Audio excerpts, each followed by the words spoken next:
So first thing, let's have a brief on Gradle. Gradle is a powerful build system used in Android development. It helps automate the process of building Android apps. Gradle mainly handles three tasks: downloading dependencies. Instead of manually downloading libraries, you just specify what you need and Gradle will download and include them. And then compiling the code. Gradle takes care of compiling your source code into executable files and then creating APK files. Gradle creates APK files that you can install on your phone or upload to the Google Play Store.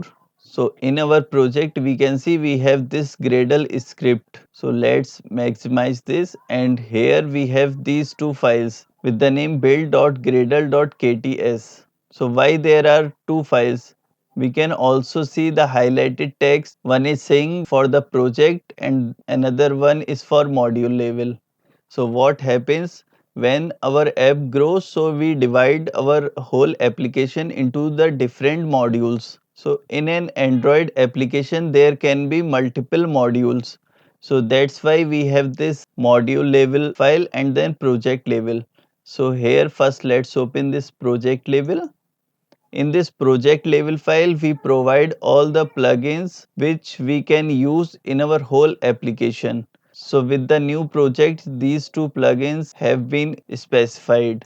So first we have this Android application plugin. So this plugin will tell Gradle that this is an Android application. And next we have this for the Kotlin language. This plugin allows you to use Kotlin for Android development. And after both these plugins, we have specified the false value. So by default, we keep all the plugins value as false. But in the module level files, only those plugins will be used which are specific to that module. So next, let's go to this module level file and let's scroll up, and here we can see we have specified those two plugins, and this time we have not specified that apply false because we need to use those two plugins in this module itself. And next we have this Android block, and in this Android block there is a compile SDK. So here we specify the Android API label that will be used to compile our project. And next we have this default config. Here we specify settings like application ID, minimum SDK, target SDK, and this version. And next we have this build type. So here we have specified that this will be a release build for the final app release.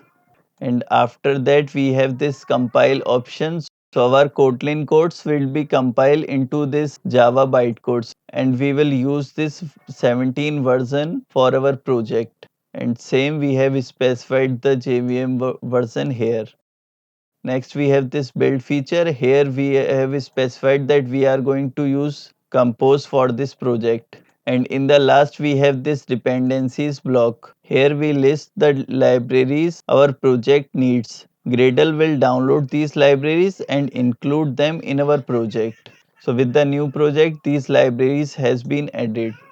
And here we can see we have not specified the libraries directly, but here we are using the reference of those libraries. So when we press Ctrl B, so here this new file has been opened, and in the left side we can also see there is this file libraries.version.toml. So this file we use to specify all the libraries and their versions, and in these build.gradle files we just specify the reference of these libraries.